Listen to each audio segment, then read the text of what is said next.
Hello दोस्तों, YouTube के channel subscribe कर ले, क्लिक बेल आइकन को प्रेस कर दे ताकि नोटिफिकेशन आपको मिलते रहे जेबी सीआईबी और बैंक प्रमोशन के संबंध में। यहाँ हम लोग पढ़ रहे हैं bank promotion question set number 1 है। पहला सवाल देखिए, banks are installing cash recyclers which undertakes. तो बैंक अभी क्या कर रही है, बैंक इंस्टॉल कर रही है कैश रिसाइकलर्स, ठीक है। तो कैश रिसाइकलर्स को इंस्टॉल कर रही है बैंक। तो अब इसका काम क्या है वो बताना है आपको। ए ऑप्शन है कैश विड्रॉल, बी ऑप्शन है आपका कैश डिपॉजिट, सी ऑप्शन है चेक डिपॉजिट, डी ऑप्शन है both A and B, E option है none.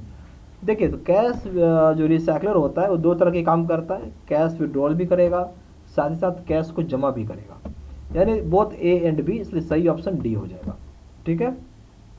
Question number 2, as per AML norms banks are required to preserve records. बोलते जो हमारा AML norms होता है, AML नॉर्म्स जो होता है उसके हिसाब से बैंक को बहुत जरूरी है कि रिकॉर्ड्स को प्रिजर्व करे, यानी रिकॉर्ड्स को बचाए या स्टोर करे। कब तक करना होगा ये बताना होगा। ए ऑप्शन है 3 years from the date of cessation of transaction, 3 साल उस समय से जब ट्रांजेक्शन हो गया है। बी ऑप्शन है 5 years from the date of cancellation of transaction, यानी 5 साल उस समय से जब ट्रांजेक्शन हो गया है। सी ऑप्शन है 10 years from the date of cancellation of transaction, 10 साल उस समय से जब ट्रांजेक्शन हो चुका है। डी ऑप्शन है नो टाइम लिमिट। देखो, जो AML का नॉर्म्स है उसके हिसाब से बताता है कि जो भी ट्रांजेक्शन हो वहां से 10 साल के बाद तक आपको डेटा या उसका ट्रांजेक्शन का रिकॉर्ड रखना पड़ेगा।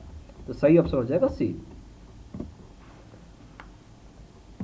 Question number 3, interest subsidy. अब शब्द को बहुत ध्यान से पढ़िए, क्या है इंटरेस्ट की सब्सिडी बोल रहे हैं। Interest subsidy is available to all eligible education loan borrowers for a period of. अब इंटरेस्ट सब्सिडी बात हो रही है, इंटरेस्ट सब्सिडी अवेलेबल होगा सारे एजुकेशन लोन बोरोवर्स के लिए, पर कब से कब तक के लिए होगा, कितने पीरियड के लिए होगा, टाइम पूछ रहा है। ए ऑप्शन है first 1 year, B option first 2 years, C option during study period, D option है during till closure of the loan, E option है नन। देखिए, बहुत सिंपल सा क्वेश्चन था, क्या होना चाहिए था, जब तक की पढ़ाई चल रही है यानी ड्यूरिंग द स्टडी पीरियड। अगर मैं ये बोलूँ कोई आदमी इंजीनियरिंग कर रहा है, और इंजीनियरिंग हम सभी लोग जानते हैं कि वो 4 साल की इंजीनियरिंग होती है, इसका मतलब क्या हो गया, 4 साल तक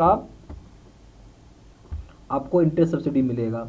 और कोई मेडिकल की पढ़ाई कर रहा है तो यहाँ पे हम ये मान लेते हैं कि 5-5.5 साल की पढ़ाई होती है मेडिकल, तो 5.5 साल तक आपको क्या मिलेगा, इंटरेस्ट की सब्सिडी मिलते रहेगा। आ रहा समझ में, ये हो गया। तो जब तक कोर्स का पीरियड है तब तक आपको सब्सिडी मिलेगा, ठीक है। Question number 4, what is the maximum loan and repayment period is allowed for farmers to avail loans against pledge of agricultural produce. अब सवाल को सुनिए, कितना अधिकतम लोन दे सकते हैं, रीपेमेंट की पीरियड कितनी होनी चाहिए फार्मर्स के लिए जहाँ पे वो लोन ले रहे हैं against pledge of agriculture produce. तो ये पूछ रहा है कि मैक्सिमम लोन, ठीक है, और उसको रीपेमेंट का पीरियड पूछ रहा है आपसे, ठीक है। वो भी किसके लिए, फार्मर्स के लिए, जो कि वो लोन्स ले रहे हैं अगेंस्ट प्लेज करके अपना एग्रीकल्चरल प्रोड्यूस को। ऐसा कर सकते हैं, बिल्कुल कर सकते हैं। ए ऑप्शन है 5 साल एंड 6 ए ऑप्शन है 5 lakhs in 6 months, B option है 25 lakhs in 12 months, C option है 50 lakhs in 12 months, D option no limit on amount but it should be repaid within 12 months, D option है, E option है non. देखिए, जो maximum loan होता है वो कितना होता है, 50 लाख रुपए तक का। हम आपको ये हो गया, हम जो बोल सकते हैं यहाँ पे मैक्सिमम लोन अमाउंट है आपको, ठीक है। मैक्सिमम आपको ये लोन मिल सकता है, ठीक है, किसके अगेंस्ट में, तो यहाँ पे अगेंस्ट प्लेज के। और जो टाइम है आप बोल सकते हैं कि टाइम कितना समय का रहेगा, वो रहेगा 12 महीने का, ज़्यादा से ज़्यादा समय मिलेगा आपको। तो सही ऑप्शन हो जाएगा सी, ठीक है। Question number 5, LC states about in case of amount, what does it indicate. LC state जो होता है, जब बताता है कि अबाउट लिखा रहता है जिसके से अमाउंट होता है, इसका क्या मतलब है। ए ऑप्शन है 5%, बी ऑप्शन है 10%, सी ऑप्शन है 20%, डी ऑप्शन है 25%, ई ऑप्शन है नॉन। तो इस केस में जो सही ऑप्शन हो जाएगा वो हो जाएगा ए 5%, ठीक है। क्वेश्चन नंबर 7 है, what is the statement sorry which statement is correct with regard to unspent foreign currency on return to India. बोलता है इस स्टेटमेंट, जितने स्टेटमेंट बताए इसमें से कौन सी बात सही होगी, अगर कोई आदमी विदेश से बाहर लौट रहा है, अपने देश आ रहा है और उसके साथ फॉरेन करेंसी बच गई है तो। ए ऑप्शन है return any amount of foreign currency, बोलते कितना भी अमाउंट का फॉरेन करेंसी आप रख सकते हैं। बी ऑप्शन है return to AD within 90 days, बोलते एडी को रिटर्न करना पड़ेगा 90 दिन के भीतर भीतर। C option allowed to retain dollar US dollar 5000, बोलता है कि आपको अलाउड है कि यहाँ पे $5000 तक आप पैसा अपने साथ रख सकते हैं। D option need to return unspent foreign currency within 190 days if the amount exceeds $2000।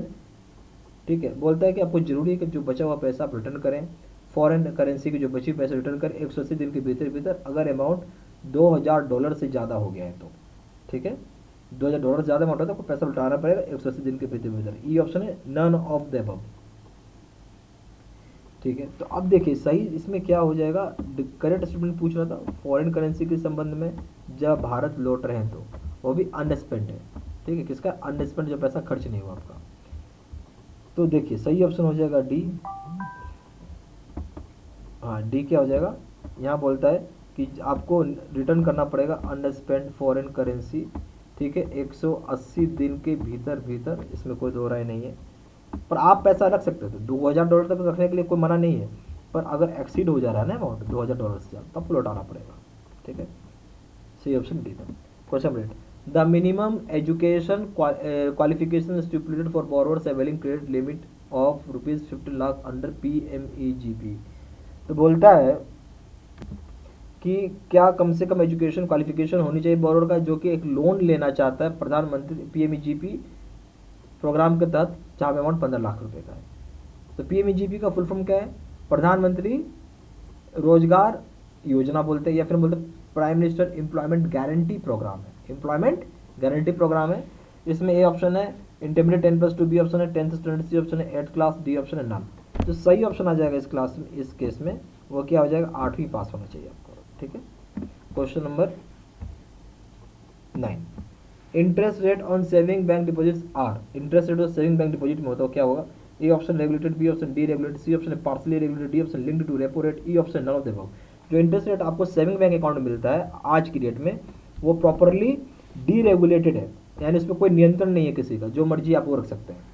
ठीक है, question number 10, as per RBI guidelines exposure norms for single and group borrowers including infrastructure projects are stipulated at dash and dash of banks capital fund respectively. बोलते हैं जो RBI का जो guidelines है, जहाँ exposure norms की बात की जा रही है, चाहे सिंगल बोरोवर हो या चाहे ग्रुप बोरोवर हो, जिसमें इंफ्रास्ट्रक्चर के प्रोजेक्ट को भी इंक्लूड कर लिया गया, इसमें कितना बैंक की कैपिटल फंड का वो दे सकता है।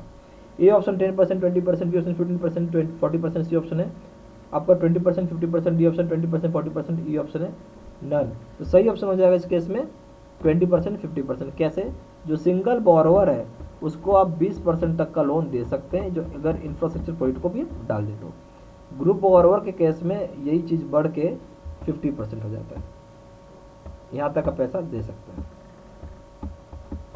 ठीक है, अच्छा यहाँ पे हमारे पास स्पेसिफिक बैंक प्रमोशन कोर्सेज होती हैं, क्योंकि हर बैंक का डिफरेंट सिलेबस है, डिफरेंट सर्कुलर से, डिफरेंट बैंकिंग प्रोडक्ट्स होता है, इसलिए हमारे सिर्फ और सिर्फ बैंक स्पेसिफिक रिलेटेड आपको मिलेगा स्टडी मटेरियल। और इसमें क्या क्या रहेगा, video lecture courses, question discussion video, notes होंगे PDF में 3000 set question bank, 10 mock test होगा जिसका प्राइस है 2000 रुपये। ज़्यादा जानकारी के लिए फोन भी कर सकते हैं, फोन नंबर हो जाएगा 4 times 9 685 2 नंबर है 7827546946।